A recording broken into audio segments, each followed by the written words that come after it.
அன்பான நேயர்கள் அனைவருக்கும் இதன் ஆண்டவராகிய இயேசு கிறிஸ்துவின் 751வது தேவ செய்தி. எஸ்ஐயா தீர்க்கதரிசன புஸ்தகம் 43வது அதிகாரம் 4வது வசனம். நீ என் பார்வைக்கு அருமையானபடியினால் கனம் பெற்றாய். எப்பொழுதுமே ஒருத்தவங்களுடைய பார்வைக்கு நம்ம பிடிச்சவங்களா இருந்தா அந்த மனுஷன் நம்ம அதிகமா நேசிப்பாங்க, ரொம்ப விரும்புவாங்க, ரொம்ப கனம் கொடுப்பாங்க. இது மனிதனுடைய இயல்பு. ஆனா கர்த்தருடைய பார்வையில் ஒருவன் கனம் பெற்றவனாய் வாழ்கிறான் என்று சொன்னால் அவனுக்கு எவ்வளவு ஒரு விசுவாசம் இருக்கணும். கர்த்தர் விசுவாசத்தை மட்டுமே மனிதனிடத்தில் எதிர்பார்ப்பார். இதான் தேவனாகிய கர்த்தருக்கு பிரியம்.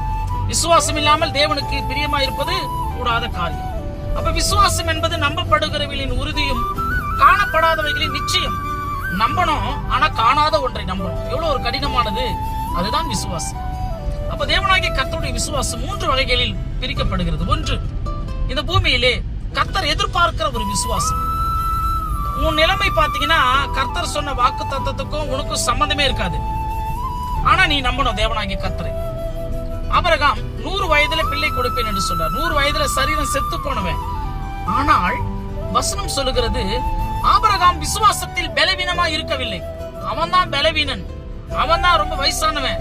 ஆனா கர்த்தர் கொடுத்த வாக்கு நிச்சயமா என் வாழ்க்கையில நடக்கும் என்று விசுவாசத்தில் அவன் பலவீனமா இருக்கவில்லை என்று பைபிள் சொல்லுகிறது. கர்த்தர் சொன்னபடி 100 வயதுல ஈசாக்கு பிள்ளையை கொடுத்தார். யோபு என்பவன் தன்னுடைய பொன் பொருள் எல்லா சொத்து பத்துக்கள் அழிந்து போனாலும், வாழ்க்கையிலே நிராயுதபாணியாய் மாறினாலும், தன் உடலில் உள்ள சதைகள் அழுகி இந்த பூமியில உருவி ஊத்தினாலும், ஆனாலும் அவன் விசுவாசத்தில் பலவீனமா இல்லாமல் கர்த்தர் கொடுத்தார், கர்த்தர் எடுத்தார், கர்த்தருடைய நாமத்துக்கு ஸ்தோத்திரம், அவர் தான் என்னுடைய கடவுள் என்று சொல்லி வைராகியமா இருந்தான். இதான் கர்த்தர் எதிர்பார்க்கக்கூடிய ஒரு விசுவாசம். 2வது விசுவாசம், இருதயத்திற்கு ஏற்ற ஒரு விசுவாசம். கடவுளுடைய இருதயம் ரொம்ப நேசிக்குமா நம்மளை பார்த்தா. யார் அந்த இருதயம் என்று சொன்னால், தாவீது என் இருதயத்திற்கு ஏற்றவனாக கண்டேன் என்று சொன்னார் கர்த்தர். ஏன்னா கடவுளை இந்த பூமியில ஒரு மனிதன் குற்றம் குறை சொன்னால் தாவீது அவர்களை எதிர்த்து நிற்பான், வைராகியத்தோடு எதிர்த்து நிற்பான். கோலியாத் என்ற ஒரு மிகப்பெரிய ஒரு வீரனை எதிர்த்தான். திறமைக்கும் தகுதிக்கும் தாவீது கோலியாத்தை ஒண்ணுமே பண்ண முடியாது. அவனுடைய உயரம், அவனுடைய உடல், அவனுடைய போர்க்குணம் இதெல்லாம் மிக பிரம்மாண்டமான அளவு இருந்தது. ஆனாலும் என் தேவனை நீ எப்படியா நீ அவமானப்படுத்தின? இஸ்ரவேலின் தேவனாகிய கர்த்தருடைய சேனைகளின் நாமத்தினாலே நீ எந்த தேவனை நிந்தித்தாயோ, எந்த ஜனங்களை நீ துன்பப்படுத்தி வேதனைப்படுத்தாயோ, நீ இந்த பூமியிலே ஞானஸ்தானம் எடுக்காத, நீ விருத்த சேதனம் செய்யாத ஒரு மனுஷன், தேவனுடைய கரத்தில் ஞானஸ்தானம் எடுத்த விருத்த சேதனம் செய்த ஜனங்களை நீ எப்படி நிந்திக்கலாம் என்று சொல்லி கோலியாத் என்ற மிகப்பெரிய ஒரு வீரனை அவன் அழித்தான், விசுவாசத்தில் அழித்தான். அதான் இருதயத்திற்கு ஏற்ற ஒரு விசுவாசம். 3வது வகையான ஒரு விசுவாசம் பாத்தீங்கன்னா, சிநேகிக்கிற ஒரு விசுவாசம்.